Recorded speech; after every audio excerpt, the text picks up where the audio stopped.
I've met girls now, I've met hunters, I've spoken to my mates, I've spoken to my boyfriend, and this whole thing's coming together in my head, but I need to go and talk to my mum and see what she thinks of it. As a daughter doing this, how would a mum feel about their child doing something like this?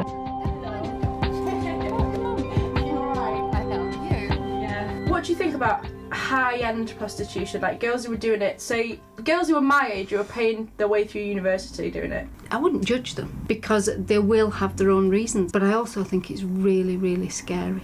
How are they going to look back on themselves in 20 or 30 years' time?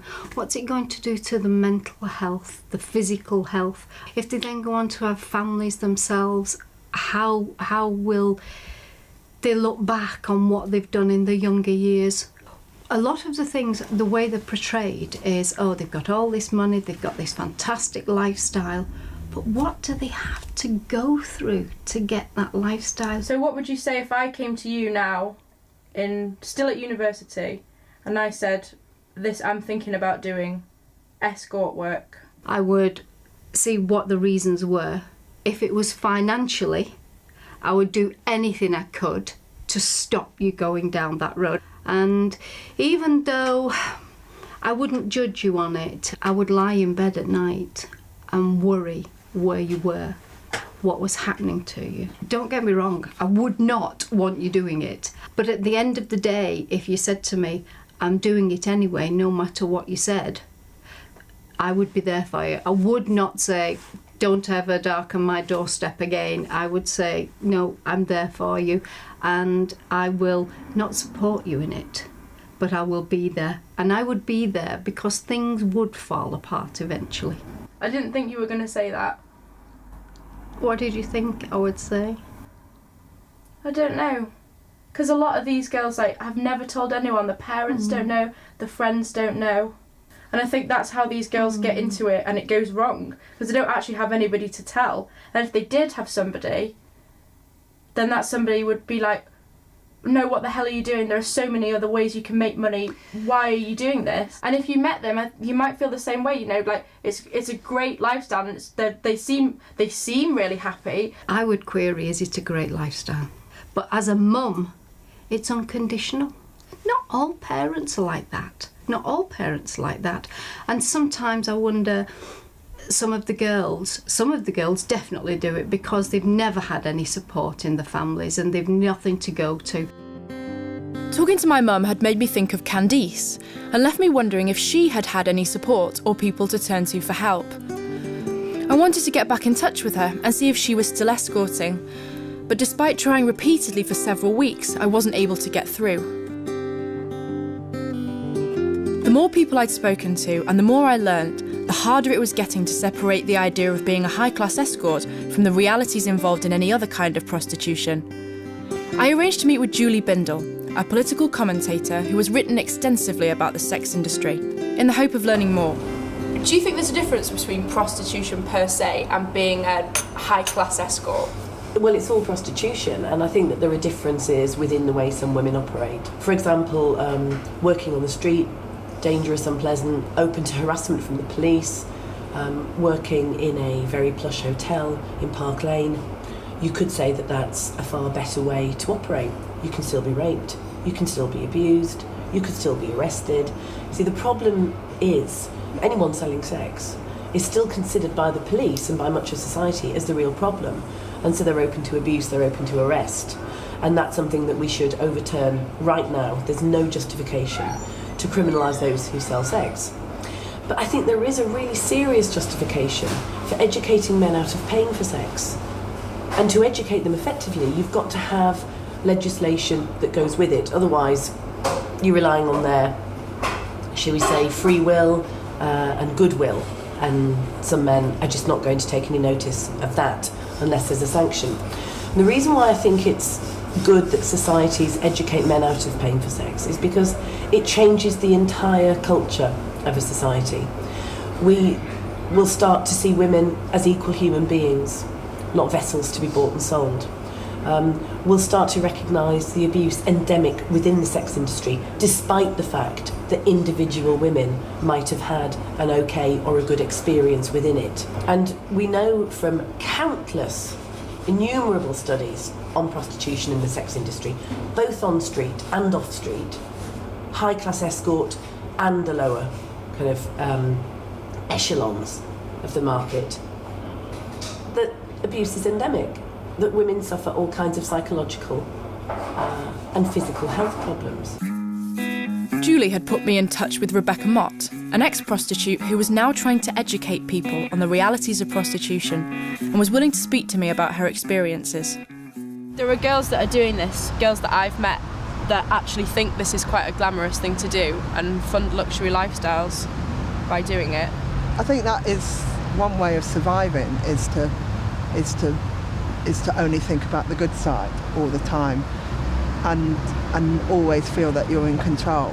That basically you do not have control, because any man who goes in that room has made the choice whether he's violent or not to you. If a man wants to rape her, he will, and he knows that he probably will get away with it. He knows that it will be a non-crime. Because people don't care about prostitutes.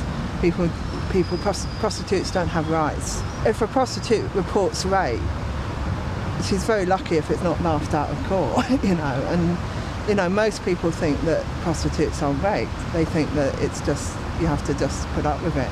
It's just your job. Men know that they can batter prostitutes. They know that they can. I mean, prostitutes are murdered all the time, and usually the murderer is never found. did you ever think you were coming close to being killed by someone? Oh yeah, at least 3 or 4 times. Well, most of the men were very violent, so I was strangled and I was choked and I was I was suffocated. The type of violent sex they were doing could kill me, I mean, often men would knock me unconscious as a way of not paying. I think if you do it short term and if you do it with total awareness, then maybe you'll be all right. But that is I've never known anybody like that. Do you think it's difficult to get out of? Yes. And I think that's the thing, is that a lot of people get involved and think, I'll get involved and I'll do it 2 or 3 times and then I'll leave, not realising that the sex industry is going to manipulate them into, just do it one more time, and we'll make sure that you're safe and we'll make sure that it's okay. And they will manipulate them by paying them well over the odds as well. And the after effects are when you come to terms with the fact that you had no control. And that is something that's very hard to live with. That you get the trauma afterwards. You don't get the trauma when you're doing it. Because a lot of prostitutes, they have no room or space for trauma. Because, like when I was raped by someone else straight afterwards. So you don't have space for trauma. I got trauma 20 years later. Even though I've built a life for myself, I still get nightmares.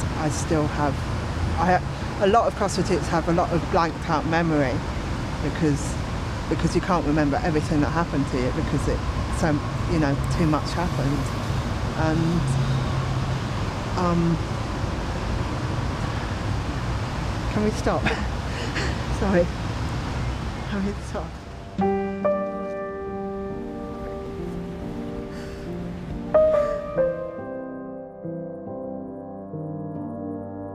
It appeared for Rebecca, at least, the dangers of prostitution were not just physical but psychological, and they were something she was going to have to live with for the rest of her life.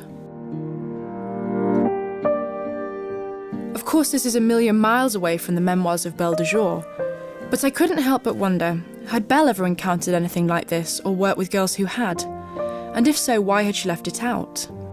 And in researching playing Belle in the TV adaptation, had Billie Piper ever questioned the realities of sex work in the way I've been led to? Unfortunately, neither Billie's representatives nor Belle herself have replied to my emails, and so I can only guess at what their answers would be. Yeah, maybe it would have been a different story if something bad had happened to her. Would she have written it? I don't know. Would it have been a successful story of being an independent woman? I don't know. People like it because it's honest, But how honest can you be with yourself when there are occupational hazards like the ones you've got when you're an escort? At the end, it's her decision and she wants to leave. And that's what I wonder. I wonder whether that's a rare story in escorting. Do all girls who get into this business have the same choice as that? After months of not being able to get through, I'd finally heard back from Candice, who said she'd been away and had now actually left the escorting behind her. She agreed to meet me again, and I was keen to find out if it had been a difficult decision. Have you stopped doing escorting? Yeah. How come? It was too unpredictable, What do you mean? too unstable, too much going on that just didn't have a pattern to it. I couldn't rely on the income. You said that some pretty horrendous things had happened in the course of you being an escort, but that didn't sway your decision to stop. That wasn't one of the reasons. No. Do you not think you're going to be marked by this at all, this No. experience? No. And if you go back to uni, you know, you've got tuition fees and stuff to pay and rent's tight, would you go back into it? Possibly. It's not something that I've said no to. Were you a happy escort? 99.9% of the time, yes. And was that 0.1% worth it? That 0.1% where it went really wrong, was it worth it?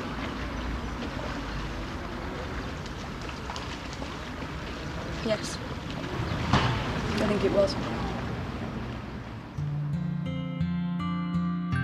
I wasn't entirely sure that the money wouldn't seduce Candice back into a life of prostitution, but hoped if it did, that she'd come through unscathed. By now my university course had finished, and by the end of the summer, I'd been lucky enough to find my first job as a graduate. I'm going on a training weekend, which is why I'm feverishly ironing all the shirts I own. As I packed up my things, I thought back to the different people I'd met and the stories I'd heard. From the jet-setting lifestyle of Alexis, who really did seem to love her job, to the harrowing ordeals Rebecca had been through as a prostitute. Candice seemed to be somewhere in the middle. Her experiences had often been good ones, but it seemed to be the bad ones she carried around with her. And perhaps this is the more common reality for girls working as escorts. The lifestyle is certainly tempting, but unless you're very lucky, who knows what kind of baggage comes with it.